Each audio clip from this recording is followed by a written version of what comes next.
జై శ్రీరామ్. ఈరోజు అల్లం పచ్చడి చేద్దాం. ముందుగా అల్లాన్ని క్లీన్ చేసుకుని కొంచెం ఆయిల్ వేసుకుని వేయించుకోవాలి. నెక్స్ట్ కొంచెం చింతపండు అలాగే బెల్లం తీసుకుని నానబెట్టుకోవాలి. అలా రుబ్బురోలు కడిగి ఆరబెట్టుకున్న తర్వాత 10-15 ఎండుమిరపకాయలు తీసుకుని లైట్గా ఆయిల్ వేసి వేయించుకోవాలి. అందులో కొంచెం సాల్ట్, కల్లుప్పు ఉంటే కల్లుప్పు వేసుకోవాలి. నెక్స్ట్ ధనియాలు, జీలకర్ర, వెల్లుల్లిపాయలు కూడా వేసుకోవచ్చు. లైట్గా వేయించుకొని రోట్లో వేసుకొని మెత్తగా నూరుకోవాలి.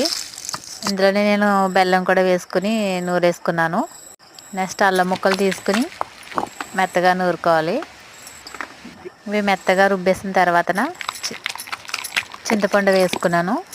చింతపండు అలాగే మనం ముందు నూరుకున్న మిరపకాయలు అన్నీ వేసుకొని కలుపుకోవాలి. అంతే, మెత్తగా నూరుకుని తీసేసుకోవడమే. ఈ రోట్లో రైస్